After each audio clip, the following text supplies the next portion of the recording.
नमस्कार, मी अतुल आणि आपण पाहता ईटीला.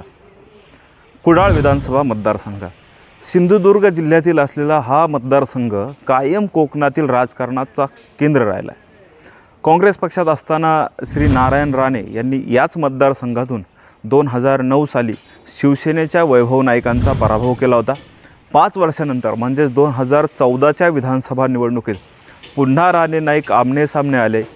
यात मात्र शिवसेनेच्या वैभव नाईकांनी बाजी मारली आणि 10,376 मतांच्या फरकाने नारायण राणेंचा पराभव केला. आणि इथूनच नारायण राणे वैभव नाईक किंवा राणे नाईक या टोकाच्या संघर्षाची सुरुवात झाली. आता 2024च्या विधानसभा निवडणुकीच्या निमित्तानं एकमेकांचे कट्टर विरोधक असलेले राणे नाईक पुन्हा आमनेसामने आले आहेत. विद्यमान आमदार असलेले ठाकरे गटाचे वैभव नाईक यांच्या विरोधात शिंदेंच्या शिवसेनेतून मैदानात उतरले आहेत नारायण राणे यांचे सुपुत्र निलेश राणे. त्यामुळे या मतदारसंघात पुन्हा एकदा राणे नाईक ही लढत पाहायला मिळणार आहे, जी कोकणातील सर्वात संवेदनशील अशी लढत असणार आहे. आजच्या व्हिडिओमधून याच कुडाळ मतदारसंघाचा आढावा आपण घेणार आहोत. त्या अगोदर विनंती आहे, जर तुम्ही आमच्या चॅनलवर पहिल्यांदा असाल तर आपल्या चॅनलला सबस्क्राईब करायला मात्र विसरू नका.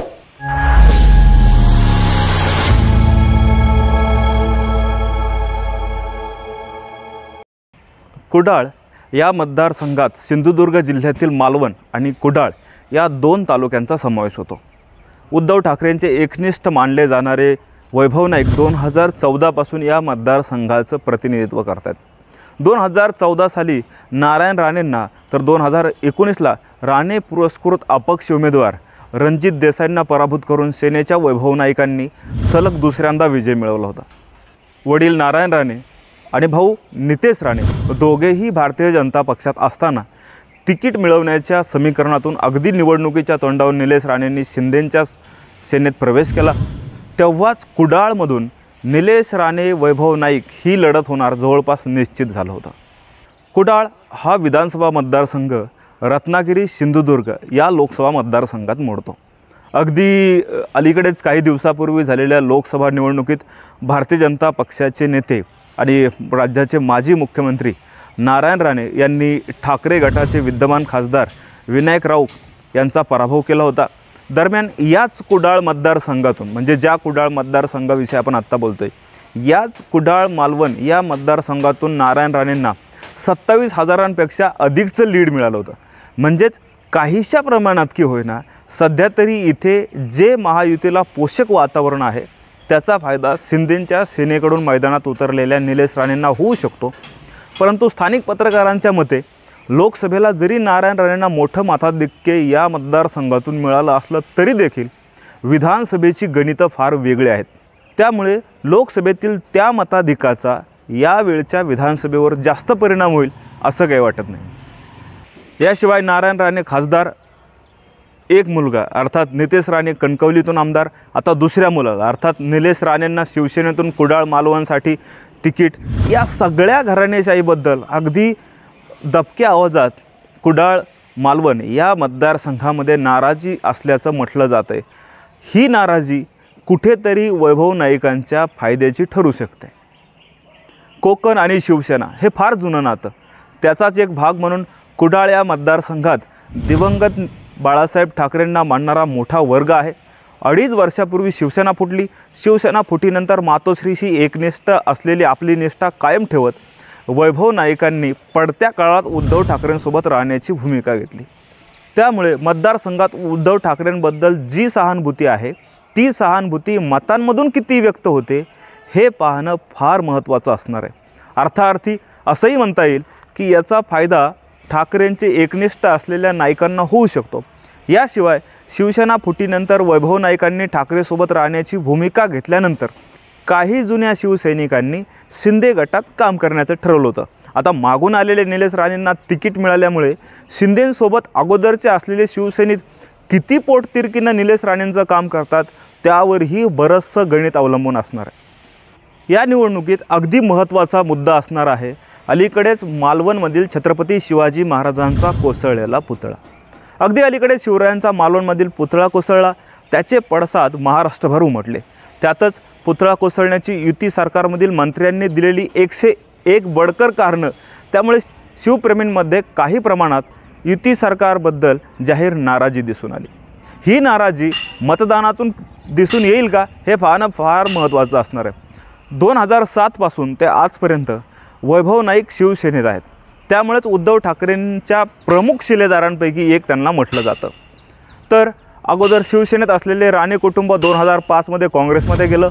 पुढे 1 ऑक्टोबर 2017 रोजी नारायण राणेंनी स्वतःचा महाराष्ट्र स्वाभिमान नावाचा स्वतंत्र पक्षाची घोषणा केली.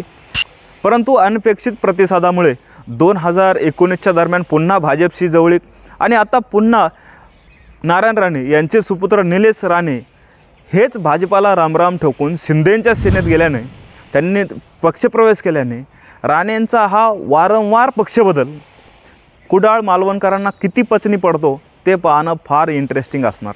मुख्यमंत्री, महसूल मंत्री, शिवाय सिंधुदुर्गचे पालकमंत्री अशी अनेक महत्त्वाची खाती सांभाळलेल्या नारायण राणेंना 2014 सालच्या निवडणुकीत पराभूत करून वैभव नाईक जायंट किलर ठरले होते.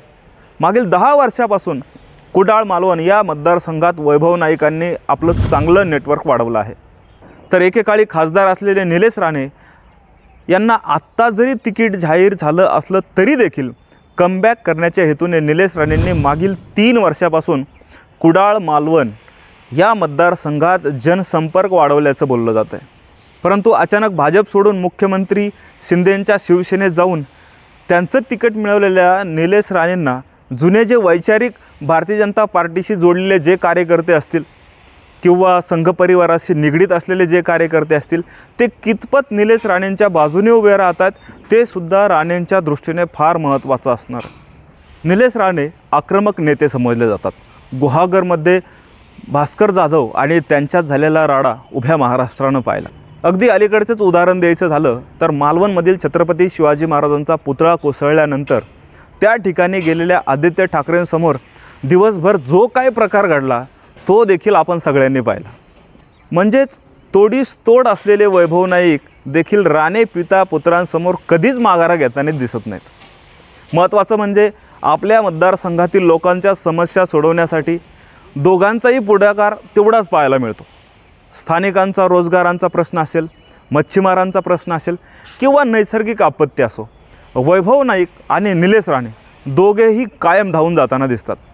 एक माजी खासदार तर एक मागील 10 वर्षापासून आमदार. त्यामुळे दोघांचा जनसंपर्क अगदी दांडगा आहे. त्यामुळेच दोघेही कायम कार्यकर्त्यांच्या गराडात आपल्याला पाहायला मिळतात. राणे आणि नाईक या दोन्ही कुटुंबातील 2009 पासूनचं हार्डवेअर फक्त कुडाळ मालवण किंवा कोकण नव्हे तर सगळ्या महाराष्ट्राला सर्वश्रुत आहे. त्यामुळे हा मतदारसंघ कोकणातील सर्वात संवेदनशील असा मतदारसंघ मानला जातो. यावेळी 10 वर्षानंतर पुन्हा राणे नाईक आमनेसामने आल्याने या हायव्होल्टेज लढतीकडं कोकणसह उभ्या महाराष्ट्राच्या नजरा लागलेल्या आहेत. तुम्हाला काय वाटतं, सलग 3ऱ्यांदा विजय मिळवून वैभव नाईक हॅट्रिक साधतील का 10 वर्षानंतर निलेश राणेंच्या विजयाने राणे कुटुंब पुन्हा कुडाळ मालवणमध्ये कमबॅक करेल? कमेंट्स बॉक्समध्ये सांगायला विसरू नका. एक नवा मतदारसंघ घेऊन पुढील व्हिडिओमध्ये लवकरच भेटूयात. तुर्तास पुन्हा एकदा विनंती आहे, जर चॅनलला आणखी सबस्क्राईब केलं नसेल तर आपल्या चॅनलला सबस्क्राईब करायला मात्र विसरू नका. धन्यवाद.